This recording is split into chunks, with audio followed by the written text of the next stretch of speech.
Anupama serial के ऐसे ही daily episode सबसे पहले देखने के लिए हमारे चैनल को सब्सक्राइब करें।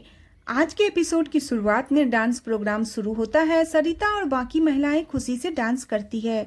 जसप्रीत और भारती भी उनके डांस में शामिल होती है। अनुपमा यह देखकर मुस्कुरा उठती है। इसी बीच उसे पता चलता है कि सरिता एक समय में डांसर बनना चाहती थी, लेकिन शादी के बाद ससुराल वालों और पति के दबाव में उसे अपना सारा सपना छोड़ना पड़ा। यह सुनकर अनुपमा चौंक जाती है और भावुक हो जाती है। इसी के साथ डांस पूरा होता है और सभी तालियां बजाते हैं। दूसरी तरफ ख्याति राही पर भड़क जाती है और उससे बिना पूछे घर पर डांस एकेडमी खोल ली है।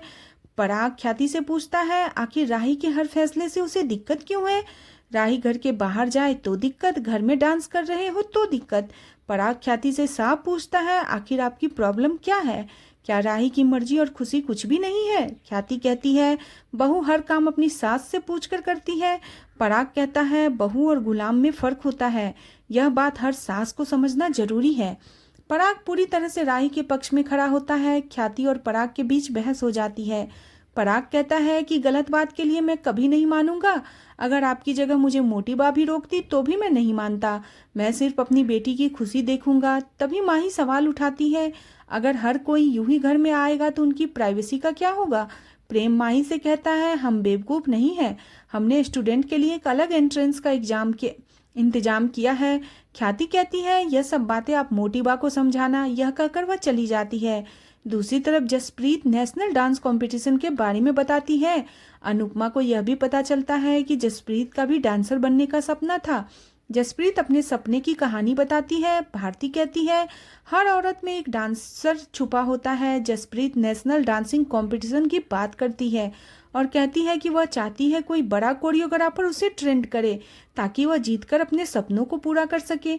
भारती उसे पागल कहती है, लेकिन जसप्रीत कहती है डांस करके पैसा कमाने में कोई बुराई नहीं।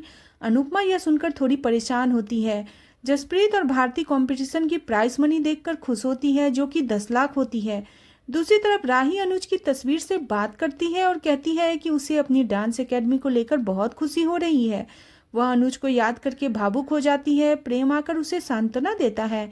राही कहती है मेरी जिंदगी में 3 हीरो हैं, अनुज, पराग और प्रेम।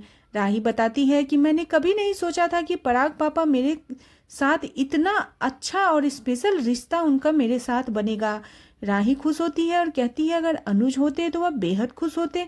प्रेम कहता है पापा साथ नहीं है लेकिन मम्मी हो सकती है। राही अनुपमा की बात को नजरअंदाज कर देती है। प्रेम राही से कहता है यह मत भूलो कि तुम्हें डांस करते हुए देखना मम्मी का भी सपना था। लेकिन राही झुंझला उठती है और कहती है मेरा मूड मत खराब करो। इसके बाद प्रेम राही को बताता है कि उसने उसके नाम का नेशनल डांस कंपटीशन रजिस्टर्ड कर दिया है। राही डर जाती है लेकिन प्रेम उसे हिम्मत देता है।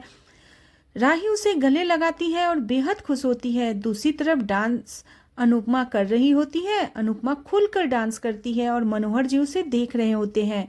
वे उसके डांस की तारीफ करते हैं, कहते हैं कि तुम इस कंपटीशन में जरूर जीतोगी। अनुपमा डांस करना जारी रखती है। इसी बीच राही वहां आती है और दोनों साथ में डांस करना शुरू करते हैं। राही और अनुपमा दोनों साथ में बहुत अच्छा डांस करते हैं। डांस खत्म होने के बाद राही कहती है आज माँ बेटी आमने सामने खड़ी है। आप डांस में बहुत बार जीती हैं लेकिन रिश्तों में हमेशा फेल हुई है। आप लूजर हैं क्योंकि आप डांस और जिंदगी में नहीं जीत सकती। तभी अनुपमा इस सपने से बाहर निकलती है और घबरा जाती है। वह सोचती है क्या इस सपने का मतलब है, पता नहीं। दूसरी तरफ राही तय करती है वह सारा काम जल्दी खत्म करेगी ताकि कोई उसे ताना न दे। वह भगवान का भोग बनाने के लिए जा रही होती है, तभी देखती है मोटीबा ने पहले ही भोग बना दिया है। राही मोटीबा से पूछती है। मोटीबा ताना मारती है सास कभी रिटायर्ड नहीं होती, वह सिर्फ घर गृहस्थी की जिम्मेदारी बहू को सौंपती है। लेकिन आज से यह जिम्मेदारी भी मैं तुमसे वापस ले रही हूँ। अब तुम्हारा जो मन करे वो करो। मोटीबा ख्याति और मीता के साथ जाने लगती है। ख्याति मोटीबा से कहती है मैंने हमारे लिए नॉइस कैंसिलेशन वाले हेडफोन मंगा लिए हैं ताकि हम नाच गाने के शोर से डिस्टर्ब न हो। मोटीबा ताना मारती है जिस घर में सुबह श्रीनाथ जी की आरती होती है उस घर में अब सुबह सुबह घुंघरू बजेंगे। ख्याति ताना मारती है माँ ने घर की खुशियां उजाड़ दी और बेटी घर की शांति उजाड़ रही है। यह सुनकर राही दुखी हो जाती है। इसी बीच प्रेम आता है। वह राही को समझाता है कि उसे सिर्फ अपने डांस पर ध्यान देना चाहिए और घबराना नहीं चाहिए। माही यह देखकर जलन महसूस करती है। दूसरी तरफ मोहल्ले की महिलाएं अनुपमा के बनाए खाने की तारीफ करती है, साथ ही सरिता के डांस की भी तारीफ करती है। सरिता अनुपमा को बताती है कि वह बचपन से डांसर बनना चाहती थी। अनुपमा उनके लिए प्रार्थना करती है। इसके बाद अनुपमा पानी ले जा रही होती है, तभी भारती और जसप्रीत आकर उसकी मदद करती है। भारती बताती है उसका मंगेतर सुमित उससे मिलने आ रहा है।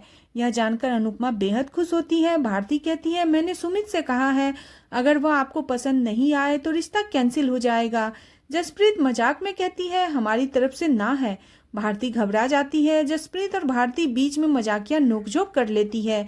इसी बीच जसप्रीत अनुपमा से कहती है, मनोहर जी से सैलरी ले लेना, क्योंकि मकान मालिक का मैसेज आया है।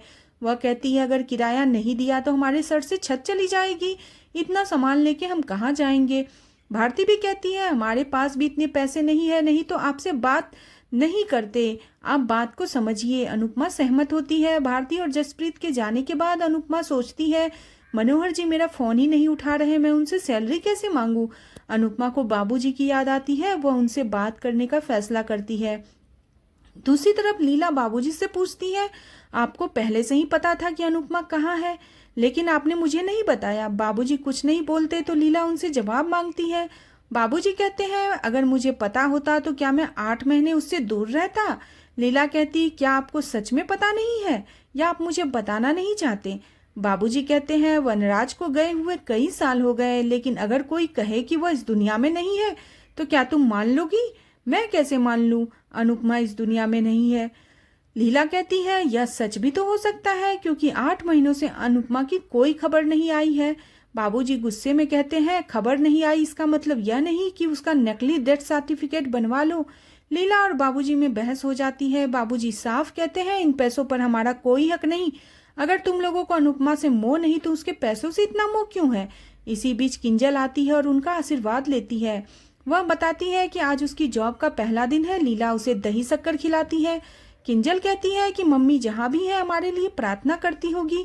तभी घर का फोन बजता है। अनुपमा बाबूजी को फोन कर रही होती है। बाबूजी फोन उठाते हैं।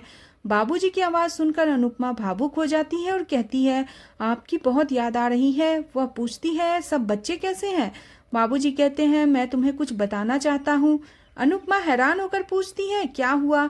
बाबूजी उसे पूरी बात बता देते हैं। तोसू ने उसके पैसे लेने से उसका नकली डेथ सर्टिफिकेट बनाया है। अनुपमा हैरान होती है। इसी बीच पाखी वहां आती है और बाबूजी की बातें सुन लेती है। बाबूजी कहते हैं, मैं वही करूंगा जो तुम कहोगी। आज का एपिसोड इसी के साथ खत्म हो जाता है। अगले एपिसोड में देखने को मिलेगा कि अनुपमा भारती के मंगेतर सुमित से मिलती है। इसके बाद जसप्रीत को पता चलता है कि भारती और सुमित का एक्सीडेंट हो गया है। हॉस्पिटल में पता चलता है कि 50,000 रुपये जमा करने पड़ेंगे। यह सुनकर अनुपमा और जसप्रीत दंग रह जाते हैं। आज का एपिसोड आपको कैसा लगा प्लीज कमेंट करें। बने रहे सीरियल अनुपमा में नेक्स्ट एपिसोड के लिए चैनल को सब्सक्राइब करना बिल्कुल न भूलें।